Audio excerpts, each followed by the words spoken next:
Peace and blessings. Peace and blessings. I pray that everyone is doing well this morning or this evening or whenever you're watching this. I'm doing all right. Hopefully you can hear me as well. I'm on the roof and it's been hot out, so the ACs are kind of doing what they do. So hopefully you all can hear me. First, I'd like to thank everybody, man, for you all support, you all's comments, you all's encouragement, you all's just this conversation, man. Some of you all I'm growing to really get to know more because of your consistent comments, your consistency, and supporting me in my efforts. And just hopefully to educate anybody and somebody on life's lessons. Incarcerated lessons, etc. I'm still a work in progress myself, and so I'm just trying to offer what I can, which is little, which is little compared to what's out there and what I plan to acquire knowledge-wise. But right now, I'm just striving to offer what I can. Like I say, it's coming. I think out, just in life, sometimes you have emotional battles. And those are the greatest battles, not the physical battles. Physical battles, you fight for a few minutes, get a bruise, those bruises heal more often than not, but the emotional stain, and it's the same with arguments and disagreements and, the pains in life. The emotional battles are the hardest battles because those wars tug at you daily. They tug at you at night. They tug at you during the course of the day, and we have to wrestle with them every day for different reasons. And that's where, I think spirituality plays a part in us overcoming a lot of our battles, because perspective is everything too. No matter how rough it is for us, it's rougher for someone else. And that doesn't diminish what we may go through. It just means that it's not all bad. It's not going to always be bad, and we have it in us to make it better, right? So with that said, I just wanted to speak on some of the rules that we had on the inside, some of the rules we had in prison. And the reason I'm speaking on that is because I'm noticing more and more that a lot of time, we separate prison life from the, free life, when a lot of the rules and a lot of the lessons that we went in there with, or that we live with every day, these are the same rules more often than not that people live with every day out here. Many of them are unspoken. I spoke one time on some of the rules, and one was you don't look at nobody's cells. And the reason that is because if something comes up missing, if you were caught looking at cell, people would think you were scoping out that cell. So they would, you'll be the first one that they come after, and sometimes they're not going to come talking. They're just going to automatically assume that you're the one that took something out their cell because you looked in there. Even if it's a glance, like you could walk down the tier and just look because you saw movement, or look because, the sunlight caught your eye, just whatever. Just, sheer curiosity of the eyeball. And if someone caught it and later on something comes up missing out that cell, they're coming after you. Someone is going to come after you, fist, knife, lock and a sock. So you didn't look in people's cells. That was taught when you came in prison.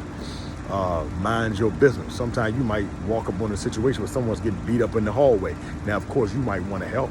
You may not like it. You may have been the type of guy on the street or type of lady on the street that intervenes. That's good. That's a good desire. That's a good want. That's a good, heart. But to do that in prison, unless you've earned the sort of respect that will allow you to do that, if you are a stranger, then more often than not, you're going to get caught up in that, and people will fight you as well. They'll jump you, they'll stab you because you're involving yourself in a situation that you know nothing about at that moment. Even if the guy's getting beat down, or you hear him crying or whatever, you don't know if he told on somebody. Sometimes that's what happens. Guys have snitched on the street. Guys have sat in court and told. And what happens when they come in, somebody finds their paperwork or what they did, is exposed. And so people come after them. And sometimes this is for a long period of time and on every spread. I've known guys that have gotten beat up wherever they went because they told on, someone.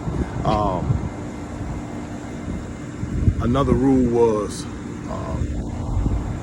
respect. And that's the biggest rule. And when I say respect, I mean there are things that you just try to remember. Let's say you're trying to get on the phone and it's, kind of serious. Someone's on the phone. You don't walk up and say, hey, man, let me get on the phone. Nah, because in his mind, that's disrespectful the way you just came at him. As small as that may seem to you all, inside, that's like you just raise your voice at him. So usually what you do is you walk up, you tap him on the shoulder, you throw one finger and say, excuse me, man, when you get a chance, man, can I get on? It's kind of serious, man, real talk, my people, et cetera, et cetera, et cetera. And then you fall back. Now it's up to him to say, okay, I got you. He'll tell his people he might hang the phone up. He might not do that. So you might just have to go down the line or sit on the bench and wait.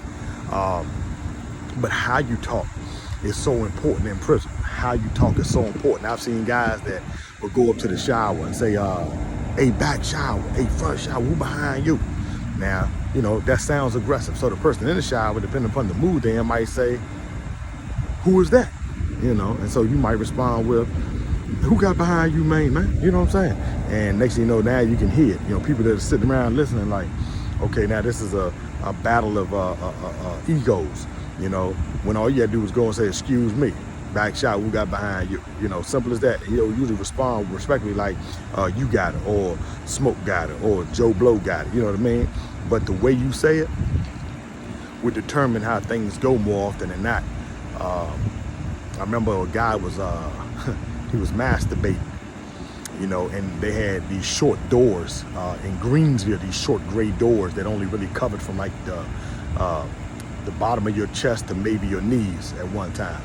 And, most guys, when they went to child, you had some guys that would stay in the pods, to masturbate. They would, the booth where the officers sit, the showers are right there. As soon as you come in the pod, the showers are usually to your right. And it's usually like 3 on the bottom and 3 on the top tier.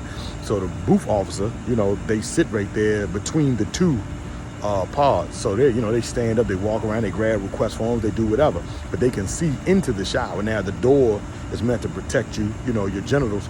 But you had some guys that they would crack the door open. I'm talking about like a whole 2 feet. Sometimes leave the door open while they wash themselves, because they're hoping that the female in the booth, takes a look at them and finds, something that they like enough to stay or to keep looking, and the guy would just play with himself. Right now, you can do that, but the unspoken rule is you don't do that with no door open. You do that with that door closed so no one can see you. No man can see you. No one can see you. So there was a guy doing that, and a guy walked past and caught a glimpse. He caught a glimpse. Like say the shower door open. He didn't know anybody was in the shower. When he walked past, he turned his head because you see movement. When he turned his head, he bit his lip and he walked down to the party, talked to a guy I know, and he was like, man, I'm about to punish this dude. So the brother tried to keep him calm, like, man, let that go. Talk to him when he get out the shower. He was like, yeah, all right, you right. He went in the cell, thought about it, and 2 minutes later he came out, ran up in the shower. The guy butt naked, ran up in the shower and beat the dude down, busted his lip, busted his eye up, beat him up pretty bad. Because again, respect was expected and it wasn't given. You can be in your cell, and if you have a magazine, a Playboy magazine or something, or you're looking at TV and you find something that arouses you, then if you want to mess with yourself, then that's on you. But you don't do it with your roommate in there, because no one wants to sit there and hear the slapping sounds or the grunts or moans that you may make when you're pleasuring yourself. So you wait till your roommate leaves, you know what I mean, and you show him that courtesy, that respect. I don't care if whatever you watching a movie has nothing but butt naked women on it, and you trapped in that cell until the next count time. You wait, you wait. So respect is paramount in there, right?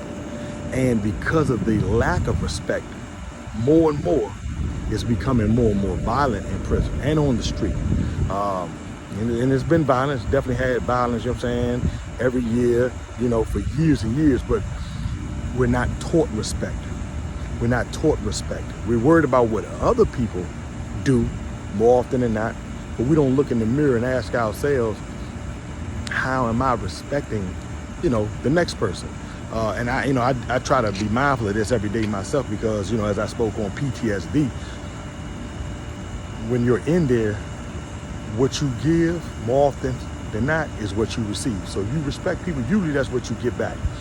You always gonna have a fool, a clown, you know what I mean, come along no matter where you are, women's prison, man's prison, street, job site, that's gonna try their hand. That's just That's just the nature of the beast. But for the most part, what you give is what you receive. And I find myself looking at the world at large, and I see how people expect so much of others, but don't offer more or expect more from themselves, right? You know, I had a conversation with my father recently about that, about how we look at others and, you know, we can point out their flaws, like, you know, their breath stink, their eyes is this, they're fat, they're dirty, they're this, they're that. Now, the whole time, you know, we got boogers coming out our nose, you know what I mean? Crust in our eyes, you know. The Bible says, you know, don't remove a splinter from someone else's eyes and you have a plank in yours. Not a twig, but a plank, you know. So, you know, and these are lessons that I try to learn every day. These are things that I'm trying to grow every day. I'm trying to focus more on me, though it's human to recognize everything outside of us because we have eyeballs and that look outward. So it's easy for us to look around and say, okay, you know, that person need to tighten up. That person does this, and that's cool. That's all very good. But how much energy we put behind it is what's important. And so, again, the rules on the inside, and there were a lot of them, like say unspoken. You don't borrow nothing from nobody unless you form a real bond with somebody, you know, and you can trust that person. You don't borrow nothing from nobody, man. And you know, that's something that's not the same today, because before I left, a lot of the young guys, man, that were coming off the street, they had no problem with walking up to cold strangers, man. Hey, man, you got a suit? Hey, man, you got a deodorant until we go to the store? I've had guys ask me for stuff, man, the last 5 years that I never spoke to. I'm like, makes you think it's all right to just ask me for my deodorant and my toothpaste and my food. And they would do this with anybody. It was just they didn't have that understanding because a whole generation was left out. And I'm talking about from like 1989 on up. That's an entire generation, and so many males were locked up during that time that the youngers were raised by the televisions. They weren't raised by fathers that may come in the house, see their mom every now and again, uncles that may come by and check on them. Nah, the uncles and the fathers were in prison, you know, and many of them youth were raised by streets. They were raised by televisions, and so and sadly and respectfully, they were raised by women. And so a lot of these young guys, they wearing tight pants, they getting their nails polished, you know what I mean? They're emotional, overly emotional. You can't tell them, hey, you got something on your chin. Huh? What you mean? You know, what's wrong with you, Slim? You know what I mean? Or I'm you know, sometimes I'll walk down the street or I'll ride, man, and it's like guys want to have staring contests. Like we just staring at each other for like 4 or 5 seconds. I'm like, am I supposed to look away first? And then I catch myself like, man, this ain't no pissing contest. You know, I had to check myself like, man, you know, you make eye contact, man, let them have that, you know, because what's gonna happen is we can stare at each other long enough and someone gonna say, what's on your mind, right? And so after that, you know, then we gonna have to do something because somebody's not gonna back down or neither's gonna back down. So, you know, a lot of time I just realized that respect in our households have to be taught. We ourselves have to reestablish respect in our own conscience and our own hearts. You know what I mean? Because we don't respect people. We don't talk to people right. We don't treat people right. We treat the good people, the ones that we can rely on, we treat them bad. We call people only when we need them. We text people only when we need them. We show respect and love to people only when we need or plan to use them. I remember it was a couple guys, man, you know, and I knew them, you know, they were from, you know, DC, like myself, and we never really spoke. You know, they knew I was Brother Khalid. I dealt with everybody. I was universal, and brothers that are watching this that know me can tell you I'm from DC. But you know, I got family, man, in Alexandria, Arlington, you know, Maryland, you know, so I love, man, real people. I'm not gonna just treat you funny because you're not from DC, you not from here, I didn't, you know, and you know, I know the discrimination. I was in the Virginia system, so you had guys that were from Richmond or Tidewater that may not have shown me love, you know what I mean, or, you know, embrace me because they was on that homeboy stuff. I had homeboys that was on that homeboy stuff and didn't like that I wasn't on that homeboy stuff. So, but I deal with people, man. You know, if you're an authentic individual, I deal with you and I strive to rock with you, you know. So I remember a youngin', man, he didn't know me, he knew of me, you know what I'm saying? Like, he, you know, he knew my name and he knew that a lot of brothers from the city dealt with me. And I remember he walked up to me like, what's up, big soldier? So I'm like, what's up, bro? How you feeling? I ain't doing nothing, man. What's up with you, champ, man? You know what I'm saying? I know you from up the way, you know what I mean? That's what's up, man. Shoot, how long you been down? So I'm just listening because I already know it's gonna be something at the end of that conversation because we've never spoke before. So I'm like, yeah, I've been down for this amount of time. Yeah, I'm from such and such, yeah. You know, what's up with you, man? How you doing? You know, you got a rack of time? Yeah, I got about 4 more to do, man. I ain't had but like 10. You know, I did about 3, but I'm all right, won't. They blew the whistle to terminate the wreck yard. So they were like, wreck yard terminated, and it's exactly what he say. Hey, big hope, man, you got a few soups and chips down there, man. I ain't been to the store, my money ain't hit the books yet. So, if you got a couple of soups, man, I definitely got you back, soldier, man. You know what I'm saying? That's real talk, man. You know what I mean? For real, I got you. So I looked at him. I said, "What pod you in?" I said, I see what I can do, man. If I can get it down, I get it down there. Okay, who are you gonna send it through? I said, I got a couple dudes down there. If I can, I will, And so I'm walking, I'm like, one, like I said, he don't know me and they asking me for that was dangerous back in the day. You do that, you don't know who you're dealing with. You asking for something, they may expect something from you for real. But I sit back and like I say, with the youngin' man, he had all the words, the big homie, what's up, soldier. He had all the praise, and all the accolades or the adjectives that might boost my ego, build me up just to take, you know what I mean? And so that's something I noticed that even out here, you know what I mean? And, we've all done it. I've done it, you know what I'm saying? We'll go over family members' houses because we know they cook food good. We don't go over there to see if they need something done, some work done, but we go over there to eat. Or we go over there or we call family members that because they got cars they can drive, we call family members only when we want to lay our head somewhere, only when we need a conversation, but we don't talk to them for 5, 6, 7, 8, 9 months. And that is the using mentality. But the question, my thing is this, and I have a brother, y'all heard me talk about Roy. We go back like 27, 28 years, if not a little more than that. If I had issues, I could borrow from him. If I needed something, I could borrow him. If I needed deodorant, I could borrow him. If I needed money, even now, that's who I'm with, 3, 4, 5 times a week. We have to look at those who are sincere in our life, in my opinion.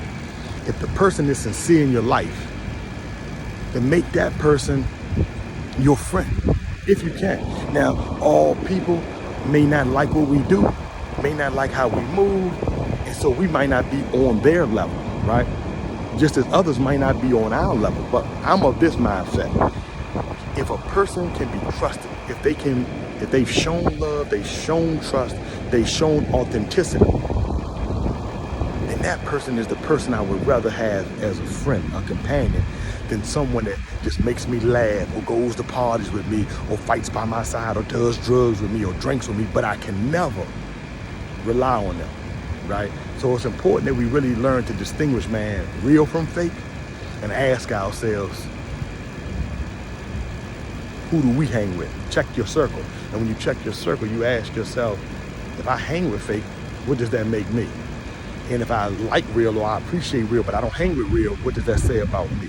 And if the real don't want me around, what does that say about me? I look in the mirror every day, man. I got so much improvement I'm still trying to work on. I'm trying to work on my temper, my frustration. Some of you have asked about, coming out of prison, our mindsets. A lot of us are, we uptight, we're serious because, for years we've been around in an environment that demanded that we carry ourselves a certain way. And things are different out here. And so, yeah, a lot of us are intense, like people coming from the army, they hear a book drop, they turn around looking like they want to grab the AK or they want to grab the M16, they about to throw a grenade because they still are combat trained.